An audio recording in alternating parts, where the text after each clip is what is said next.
नमस्कार। हमारे YouTube channel स्वर योगा नंबर 1 में आप सभी का बहुत बहुत दिल से स्वागत है। आज के इस वीडियो में हम लोग जानेंगे भावना। भावना का दूसरा नाम इच्छा, तीसरा नाम दिल की बात, चौथा नाम मन की बात, पांचवा नाम मेरी बात, छठवां नाम इसकी बात, सातवां नाम उसकी बात। ऐसी कई सारी बातें हैं जिनके नाम हम गिन नहीं सकते। अनेक बहुत सारी बातें हैं। भावना जो है वो हमारे शरीर के अंदर हजारों लाखों नाम से प्रविष्ट है। हर एक शब्द के पीछे भावना जुड़ी है। जितने शब्द हैं उतनी भावना है। भावना के इसलिए कोई रूप नहीं है। भावना के ऊपर मैं वीडियो इसलिए बना रहा हूँ क्योंकि लोग सबसे ज़्यादा भावना में डूब जाते हैं। पहले मैं आपको भावना का आकार बताता हूँ। भावना का आकार होता है जितना बड़ा संसार है उतना बड़ा। इसका मैं इसलिए कह रहा हूँ ऐसी बात क्योंकि एक इंसान पहले वो एक बच्चा होता है तो उसकी बच्चे तक सीमित होती है इच्छाएं।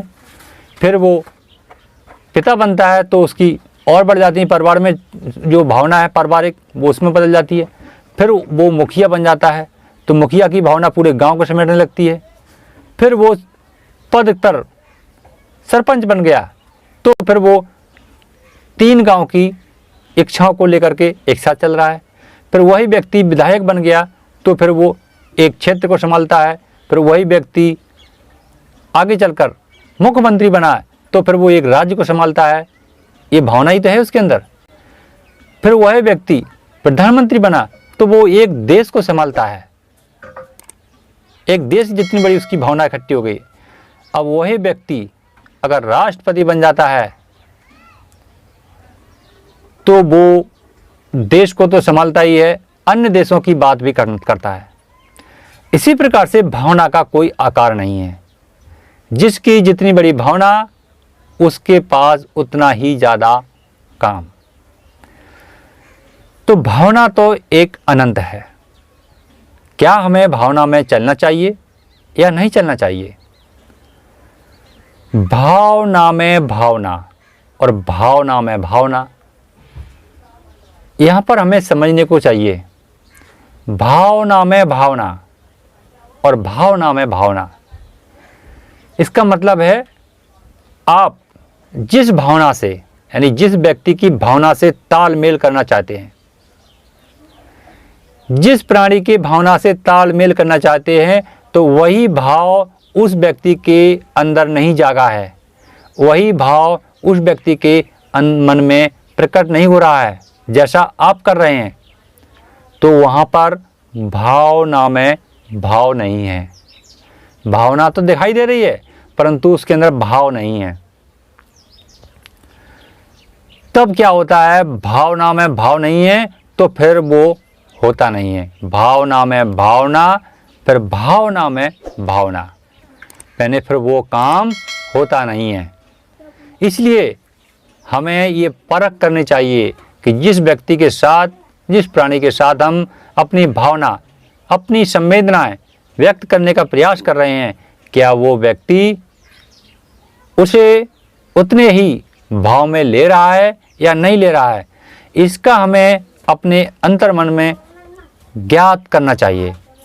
और इसकी पहचान करने के लिए हमारे जो नेत्र हैं, हमारे जो होंठ हैं, हमारे जो क्या बोलते हैं इन्हें इंग्लिश में, या हम इसे कहेंगे हमारे जो गाल हैं, ये हमें उस भाव को पहचान करने में बहुत बड़ी मदद करते हैं।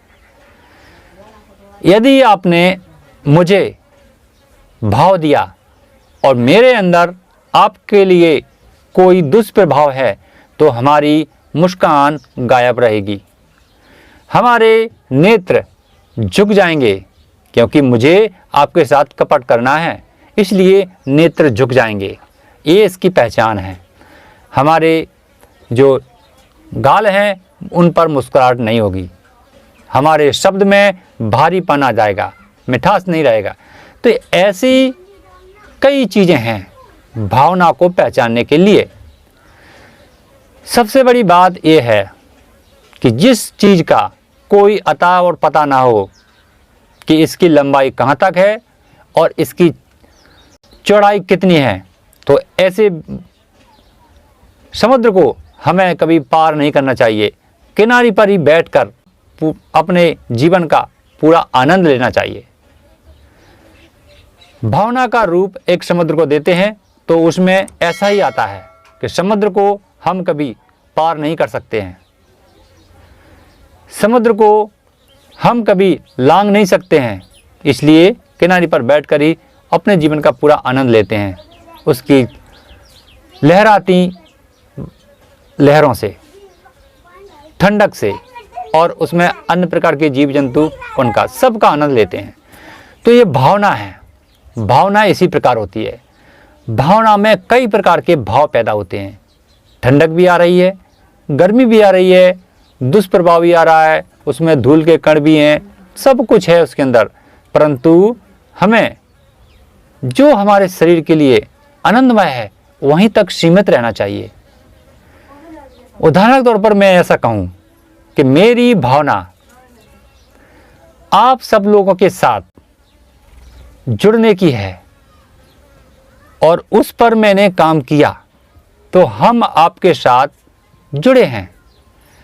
यदि ये भावना मैंने और अधिक सीमा तक अधिक आगे ले जाने का प्रयास किया, जैसे कि मैं आप सबके घर तक पहुंच जाऊं, तो ये मेरी भावना के रूप में सही है, परंतु ये बेकार की भावना है।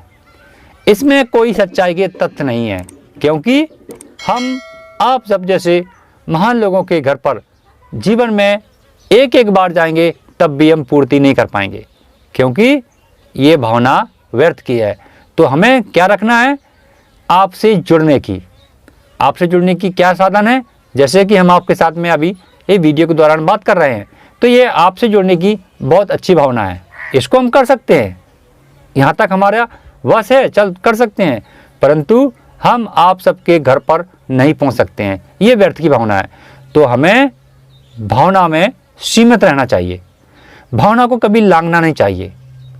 अगर जो लांघते हैं उन्हें नुकसान के अलावा कुछ नहीं मिलता है।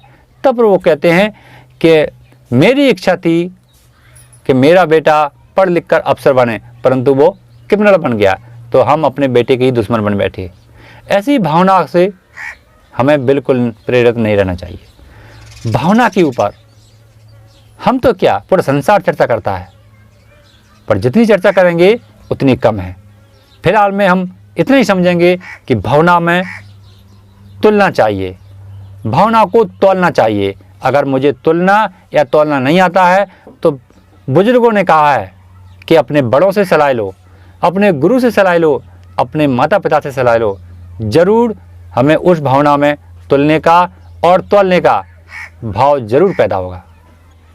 तो दोस्तों, भावना के ऊपर आज का वीडियो यहीं पर समाप्त करते हैं। वीडियो में आनंद आया है तो ज़रूर शेयर करें, अपने कमेंट हम तक पहुंचाएं। फिर मिलेंगे हम अगले वीडियो में, तब तक के लिए नमस्कार।